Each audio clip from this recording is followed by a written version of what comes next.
자, 이번 시간은 우리가 새로운 의무 이행 확보수단인데요. 우리가 앞에서 전통적으로 행정의 실효성 확보수단에서 특히 이제 우리가 행정상, 행정강제, 행정벌, 새로운 의무 이행 확보수단 이렇게 나눠지잖아요. 보통 그 전통적으로 행정강제에서 행정상 강제 집행을 기준으로 해서 시험에 보통 출제돼요. 뭐 행정대집행, 이행강제금, 직접강제, 행정상 강제징소 이렇게. 여기서 이제 특히 대집행하고 대집행에도 주로 나오고, 그 다음에 행정벌에서는 행정형벌과 행정질서벌이 있는데, 행정질서벌이 질서 위반행위 규제법과 관련돼서 법조문이 나옵니다. 법조문이 최근 잘 나오고, 그 다음에 새로운 의무 이행 확보수단 꼭 아셔야 돼요. 새로운 의무 이행 확보수단은 전통적인 행정의 실효성 확보수단, 행정상 강제 집행이라든지 또 행정벌이 아닙니다. 새로운 의무의 성질, 양쪽 두 가지 다 갖고 있어요. 특히 여러분들 여기서 특히 이제 새로운 의무 이행 확보수단에서 첫 번째가 뭐가 나와요? 금전상 제재 나오죠. 금전상 제재. 그 다음에 여러분들 보시면 여기서 공급 거부, 관여 사업의 제한, 그죠? 명단의 공표 이렇게 나오고 있는데, 특히 여러분들 금전상 제재에서 과징금이 많이 나와요. 그러니까 가산세, 가산금은 이런 개념, 의 정도만 보시면 되고, 바로 여러분들 352쪽에 그래서 금전상 제재 중에서 과징금이 그래도 시험에 잘 나옵니다. 그러니까 보통 행정강제, 행정상 강제 집행 3문제, 행정벌에서 질서위반행위 규제법, 과태료와 관련해서 한 문제 이렇게 두 문제 나올 수도 있고, 크로스로 이렇게 행정대집행, 새로운 의무 이행 확보수단 이렇게 나올 수 있어요. 특히 과징금하고 이렇게 또 행정벌 이렇게 또 새로운 의무 이행 확보수단 과징금 나올 수 있습니다. 그러면 바로 과징금부터 볼게요, 여러분들. 자, 여러분들 과징금의 의의는 여러분들 우리가 기초 이론에서 봤지만 다시 한번 확인하겠습니다. 자, 우리 과징금이란 뭐예요? 개념 보세요. 행정법상의 의무 위반자에게 행정청이 과하는 금전상의 제재를 말한다. 자, 따라서 과징금은 행정형벌, 처벌이 아니라는 것이 판례 입장이다. 중요하죠. 보통 틀린 지문으로 과징금은 행정벌의 일종이다. 행정형벌의 일종이다. 틀린 지문이에요. 그래서 이거 잘 나옵니다. 이 과징금은, 그럼 과징금의 법적 성질이 뭐냐? 하나씩 해볼게요. 그러면 하나씩 이제 중요한 사항 정리하면서 가도록 하죠. 과징금은 제가 당장 표시할게요. 나왔다면 이제 과징금 나오거든요. 자, 과징금에 우리가 이제 개념에서 중요한 것은, 자, 이게 행정제재인데요. 금전상의 제재인데, 자, 개념에서 이런 걸 보시면 사실은 행정제재금이에요. 행정제재금이다. 이렇게 하고, 사실 우리 행정법 의무 위반이 있죠. 행정법 의무 위반. 자, 의무 위반을 통해서, 그죠? 예. 의무 위반. 자, 불법적인 경제재산 이익을 갖다가 박탈하는 거예요.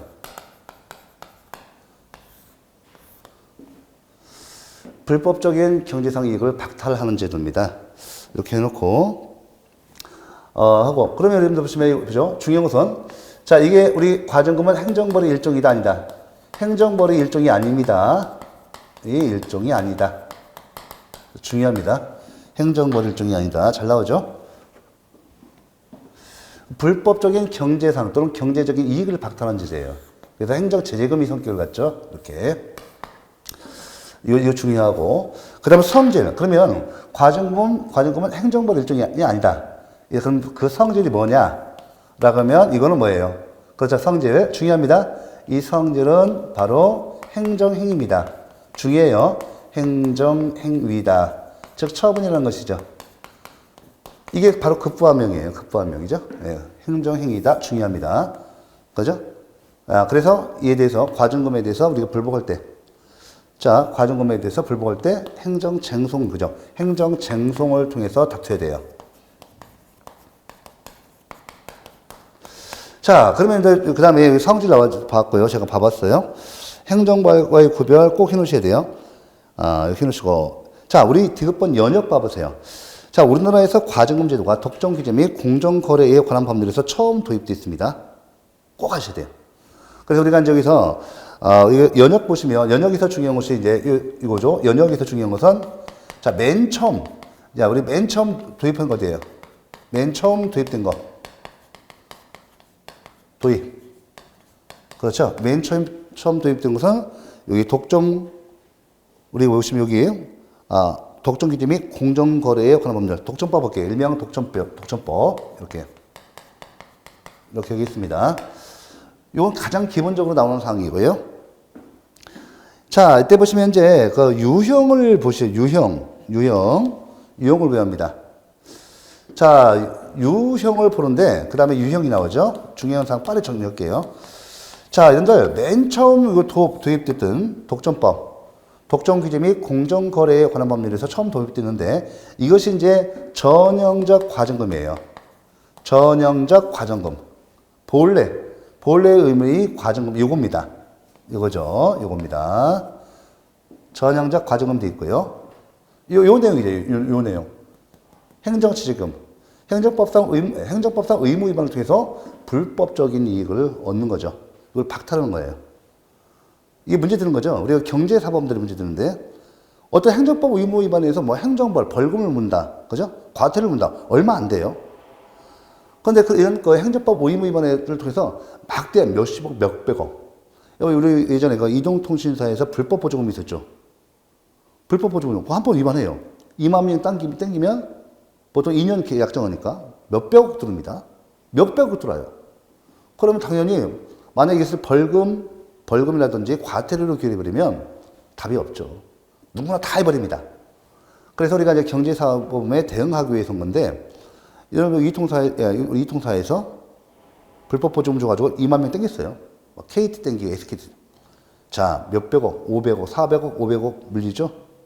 이 과징금 물려요. 자, 성질이 뭐다? 행정이익이다. 굉장히 중요합니다. 자, 이거 행정벌이 아니래. 이거 행정벌이 아니래. 그건 정부가 돼야 한대, 이거. 정부 안 돼요. 정부 안 됩니다, 이거. 왜? 행정벌이니까. 급부합명의자죠. 우리가 이제 정부가 되기 위해서는, 우리가 행정형벌로 해당되고, 이때 법원에서 확정 판결 받아야죠. 벌금도 정부가 돼요. 벌금은 그 행정벌 쪽이니까 정부가 되는데, 이게 정부가 안 돼요. 경제사범들, 그죠? 과징금 물리죠. 자, 여기서 전형적인, 바로 이건데, 이런 내용이에요. 제가 말씀드린 거죠? 이해를 해야 돼, 이해를. 자, 근데 변형된 과징금이 있다는 거죠. 자, 이 변형된 과징금.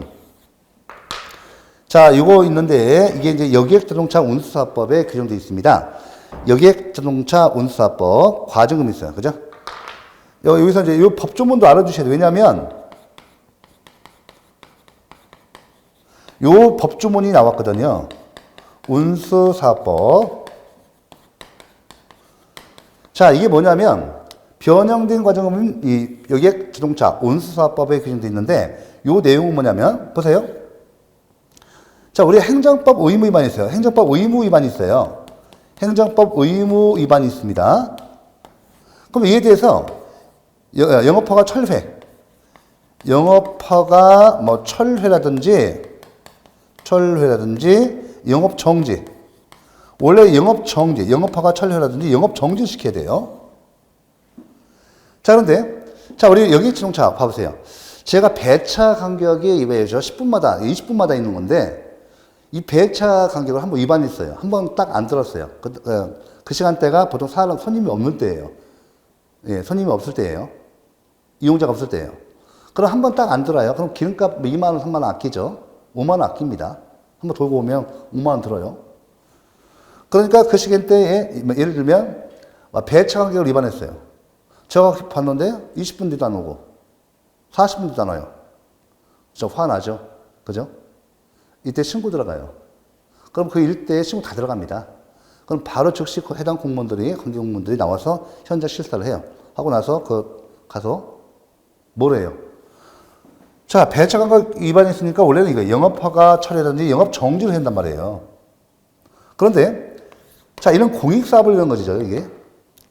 아니, 차가 20분, 40분 안 와가지고 불편해 죽겠는데. 그래, 신고했어요. 공익침해 아니에요.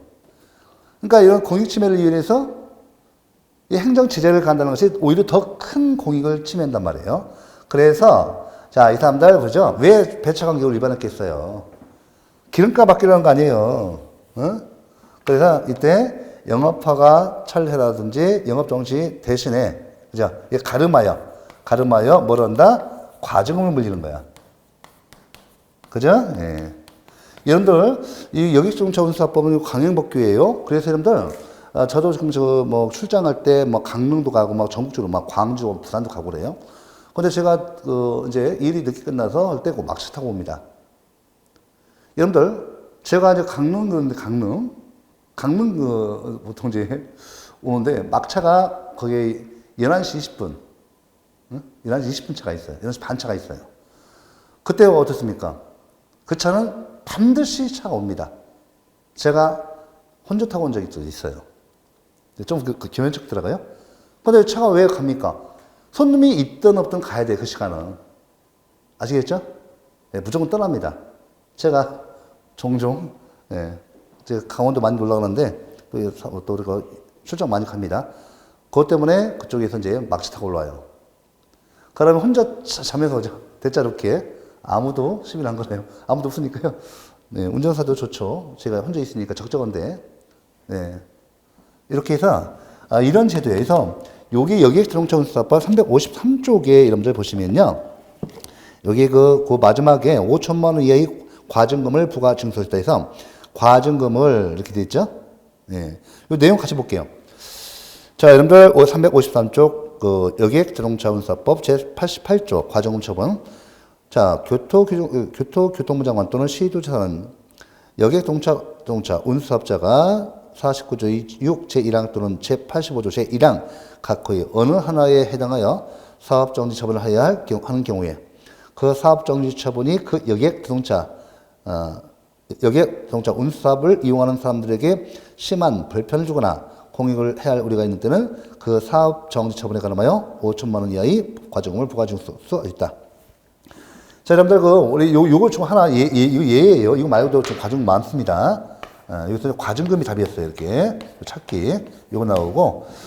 그래서 보통 의무 위반에서 영업허가 철회라든지 영업정지 대신에 하는 거예요. 가름해서 이 과징금을 부과하는 겁니다. 자, 이렇게 해놓고. 자, 유용성 당연히 여러분들, 그죠? 정과, 유용성이 뭐예요? 유용성. 요거 유용성. 요용성. 그죠? 행정벌이 쪽 아닙니다. 그래서 전과자가 양사 안 돼요.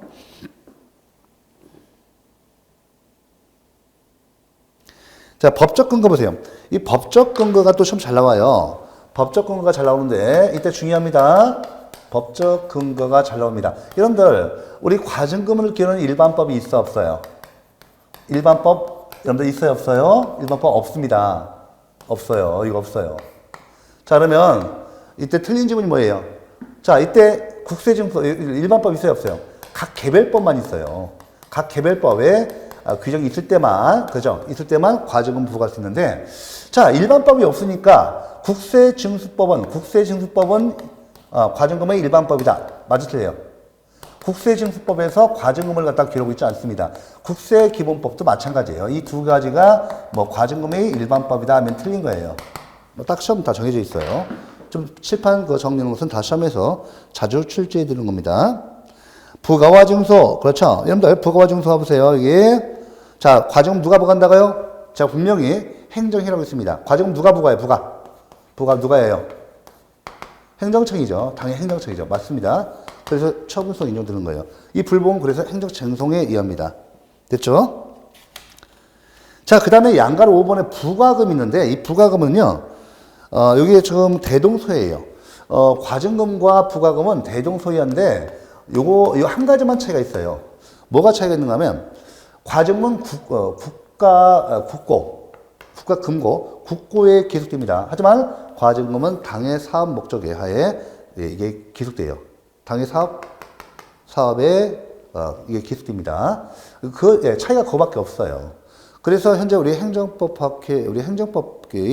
행정법에서의 다수는 과징금의 일종이다 이렇게 봅니다.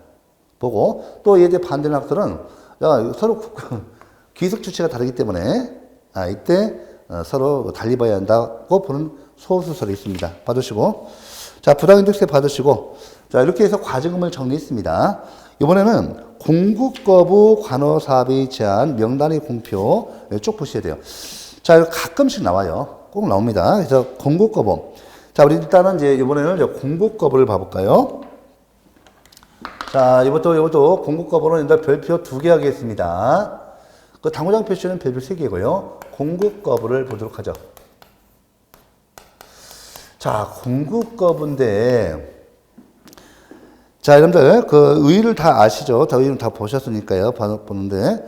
자, 공급 거부에서, 자, 우리 행정법상의 의무를 위반한 자들 등에 대해서 일정한 행정상의 서비스나 재화의 공급을 거부하는 행정조치를 말하죠. 자, 요거 이제, 많은 비판을 받을 수 있는데, 비판을 받고 있는데요. 현재 그 현행법에서 공급 거부를 이제 구건축법에서 공급 거부를 규정하고 있었습니다. 근데 많은 비판을 받게 되죠. 현대국가에서는 급부국가예요. 복지국가란 말이에요. 급부국가란 말이에요. 여러분들 우리 사회에 있어 간접시설. 그죠? 예, 우리 생활의 기반시설. 전부 다 국가가 공공정치가 다 공급해 줍니다. 이걸 도시가스, 가스라든지 전기, 수도, 이런 걸 어떤 행정법상 의무 위반이 있다고 해서 공급을 거부해버리면 강력한 수단인데 이게 급부국가라든지 오늘날 현대국가에서 맞지 않는 제도일 수가 있습니다. 그래서 많은 부당결부 금지 원칙의 위반 여부가 다퉈지고 있어서 구건축법상의 공급거부 제도가 삭제됐어요. 그래서 지금은 공급거부를 규정하고 있는 규정이 없어요.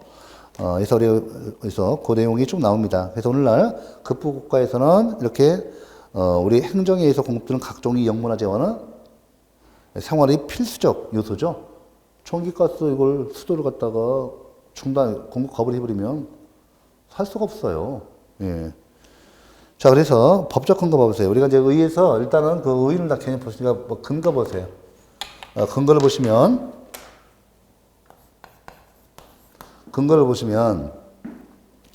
자, 여기 구건축법에 있었어요. 구건축법에서 건축법 위반 사항에 대해서 전기, 전화, 수도, 가스의 공급 거부에 관한 규정이 건축법 개정으로 삭제됐습니다. 그래서 근거는 구건축법입니다. 구건축법에 있었다. 그죠? 예. 요 내용 다 나와 있으니까 다시 한번 구건축법에서 전기, 전화, 수도, 가스의 공급 거부에 관한 근거 규정이 있다가 좀 현재 있었죠. 예, 꼭 아셔야 돼요. 이 현행법이요. 현행법에서는 현재 삭제됐습니다. 됐죠? 예. 요거 꼭 기억하셔야 돼요. 자, 됐고. 여러분들, 그 다음에 그 355쪽에 좀 그 한계가 있는데, 이 한계는 특히 공급거부하고 관할사업의제는 부당결부, 행정권한의 부당결부 금지 원칙의 위반 여부가 다퉈주고 있다. 이게 중요하고. 그래서 이제 여기 보시면 그 나머지 내용은 쭉 보시고요. 요것만 보시고, 그 다음에 여러분들 판례 봐보세요. 판례. 이 판례가 중요해요. 이 단수처분, 그죠? 예, 판례는 단수처분에 대해서 행정처분에 해당된다고 봤어요. 그래서 우리가 여기서 이제 판례 관련돼서 요게 좀 나와요. 판례에서 여기 여러분들 보시면 수도와 관련해서 단수처분이 있죠. 여기 판례 1동그라미 1번. 자, 이 수도와 관련해서 단수처분은 처분성을 긍정했어요. 그 다음에 동그라미 2번 전화가입계약의 법적 성질. 전화가입계약의 법적 성질. 사법상의 계약으로 보고 그 해지에 대해서 사법상의 계약 해지에 관한 법리가 적용된다고 봅니다. 그래서 처분성 부정했습니다. 중요합니다. 그 다음에 여러분들 동그라미 3번도 잘 나와요. 전기 공급 불가의 회신, 전기 공급 불가의 회신, 전기 전화 공급 중단 요청 행위는 항고승의 대상이 된다, 안 된다, 안 된다. 중요합니다. 요게 이제 뒤에서 행정쟁성인데 처분성 인정 여부와 관련해서 중요한 거예요, 이거. 그래서 우리가 여기서 기억하실 것이 단수 처분은 처분성이 긍정돼야 안 돼요. 단수 처분. 저 이거 처분성 긍정됩니다. 판례 있어 이거. 처분성 인정돼야 안 돼요. 처분성. 이 처분성과 관련해서 꼭 정리하셔야 돼요. 처음부터 있는 돼요. 그 다음에 여기 보시면, 우리가 이 전화 가입.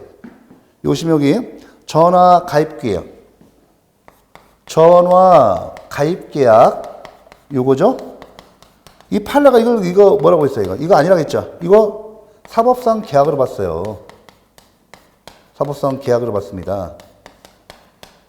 요거 그래서 이거 해지, 이것도 해지는 거죠? 네? 일방적으로 해주는 거. 이거 처분성 그래서 이 부정됐어요. 그 다음에 여러분들 마지막에 이것도 좀 처분성과 관련해서 계속 반복돼서 나오죠? 전기 공급 불가의 회신, 전기전화공단의 요청 행위. 그죠? 그 전기 전화 이렇게 예. 전기 전화 공급 거부 요청 이거죠? 예. 이것도 행정 예, 처분성이 없다고 봤죠? 그래서 요거 특히 요거 주의하시고 요거 아니다.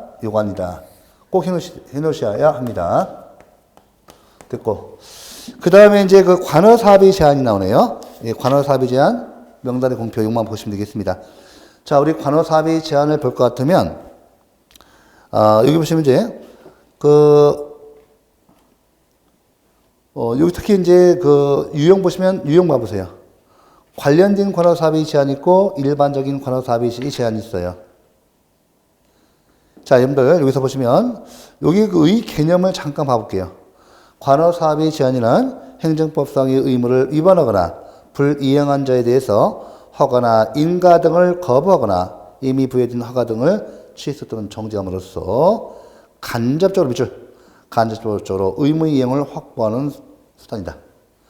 자, 유형은 뭐가 있다? 관련된 관어사비 제한이 있고 일반적인 관어사비 제한이 있다. 그러면 여러분들 여기 관어사비 제한도 잠깐 정리해보죠. 왜냐하면 처음에 2번 나왔거든요.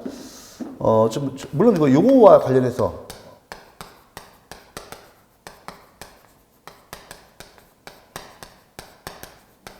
이거 관어사비죠. 그러니까 허가나 인가를 말하는 거예요. 이거 보시면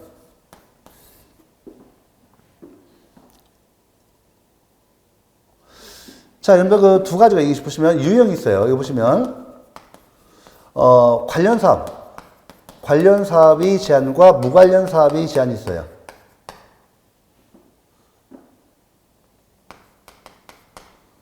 이 두 가지가 있는데 이거와 관련해서 시험 나옵니다. 여러분들 우리 건축법상 관어사업이 제한 이거 있죠? 건축법에 나와 있는 건축법상 관어사업이 제한은 관련 사업의 제한이에요. 무관련 사업의 제한은 국세증수법에 있어요. 국세증수법상 규정되어 있는 관어사업의 제한은 무관련 사업의 제한이에요.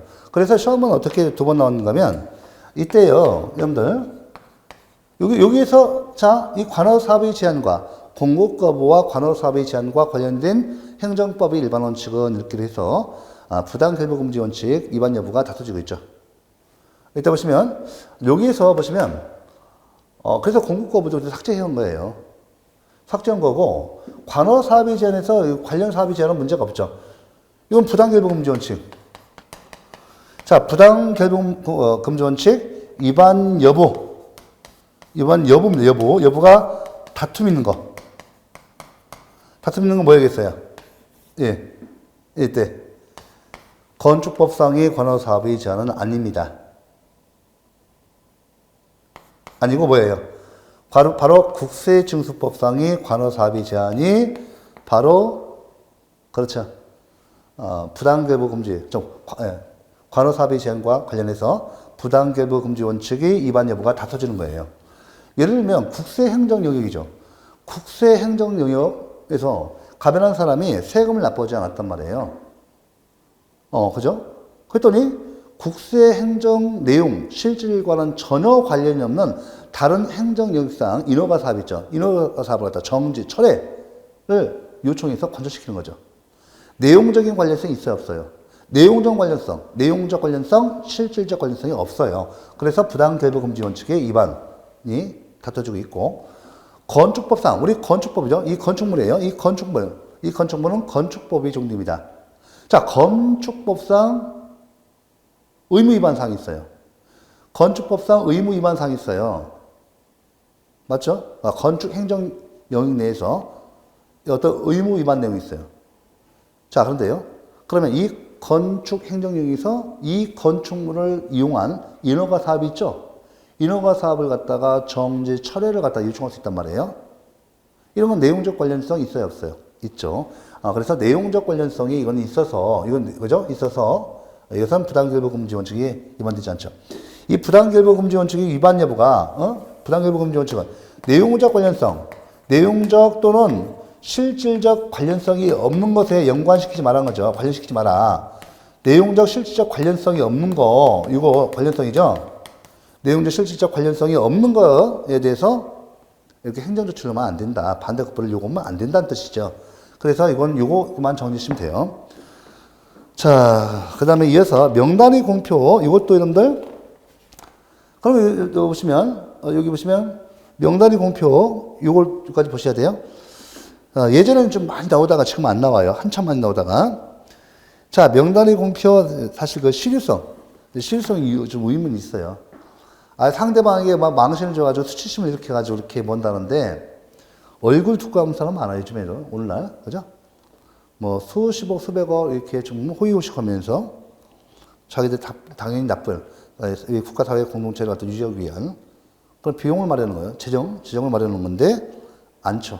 얼굴 두꺼우면 어쩔 수 없어요. 얼굴 두꺼우면, 그죠? 두꺼운 사람한테 아무리 뭐 이렇게 망신 줘봤자 소용없죠. 그래서 그 효용성에 대해서 뭐 없는 것보다는 낫습니다. 그래서 돈을 벌게 되면 해당 영역에서 자기가 그래도 포문을 지키고 존경을 받으려면 이런 거 잘 납부해야겠죠. 근데 안 넣는 사람 많아요. 아주 양심 없는 사람도 굉장히 많습니다. 무임승차죠. 예. 자, 명단의 공표. 요거는 이제 우리 국세기본법 제85조의 5가 대표적인 건데, 각 개별법에서, 명단의 공표도 각 개별법에서 근거에 의해서 규율되고 있고, 이건 쉬우니까 그냥 제가 그 규제를 통해서 정리하겠습니다. 자, 356조 성질 보세요. 공표는 일정한 사실을 국민에게 알리는, 자, 밑줄 보셔야 돼요. 비권력적 사실행위입니다. 자, 행정일성, 처분성 있어요, 없어요? 없습니다. 그래서 그 자체로서는 아무런 법적 효과가 발생하지 않습니다. 따라서 그 실효성은 의무 위반자의 수치심에 비례한다고 할 수 있습니다. 근거 보세요. 근거. 자, 공표는, 자, 법률 위법, 법률 근거. 자, 원칙적으로 비권력적 사실행위는 법률 위법, 법률 근거를 요하지 않죠. 근데, 우리 근거를 보셔야 하는 이유가 양가로 1번에 있습니다. 공표는 현실적으로 행정상의 지진 내지는 의무 이행 확보 수단으로서의 중요한 기능을 수행하고, 나아가 상대방의 프라이버시권 등의 기본권을 침해할 우려가 있다는 점에서 법적 근거를 요한다. 이게 중요해요. 이게 다수의 견해입니다. 그렇죠? 상대방의 프라이버시를 침해할 가능성이 크니까 법률 위법, 법률 근거를 요한다. 아시겠죠? 비록 비권력적 사실행위지만 상대방이 우리 일반 국민이 프라이버시권 침해 등의 우려가 있으니까 법률 위법, 법률 근거를 요한다. 현행법에서 일반법 없어요. 각 개별법에 규정돼 있고, 요 법 조문도 알아두시고, 명단의 공표 한계에서 양가로 2번이 잘 나와요. 판례와 관련해서.